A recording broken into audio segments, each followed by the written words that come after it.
I told that man I would do anything for him, and I have faith in him. And when it comes to the way that they're trying to question how they were with my children and him,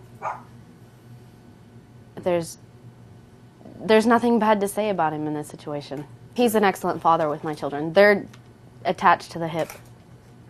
Wherever you see Donnie, Brady's right there with him. The way they say they interviewed my son, he tells me it was an interrogation.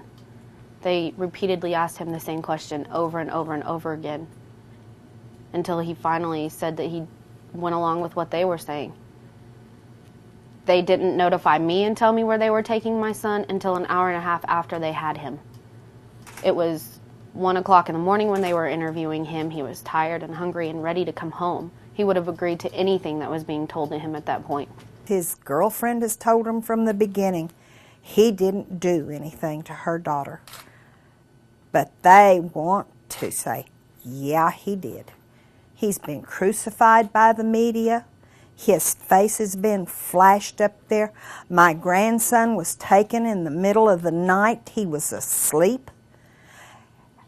I was there. My daughter was there.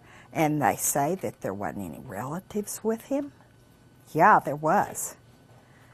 And they told us that they were going to take him and they would either have him back within an hour or call his mother and have her come get him. And she couldn't even find him. You know, he'd just seen a little girl die. What did they think they were doing with a 5-year-old child? And, yeah, I believe Donnie is completely innocent. Donnie has issues, but don't we all? They were in the water playing. Amber had lost her job the day before. She'd gone out up to the car to get an application to fill out while she was sitting there. She was gone maybe 30 seconds.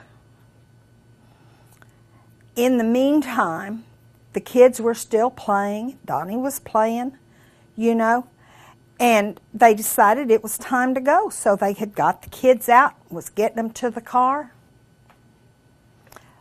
Allie walked to the car. Her mother picked her up and put her in her car seat, and she was laughing and playing and talking. And she started throwing water up. They didn't know what it was.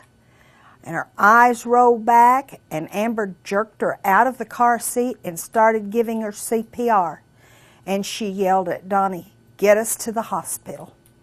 He got in the car, was driving 80, 90, 100 miles an hour to get to the hospital, trying to save that little girl. There's no way that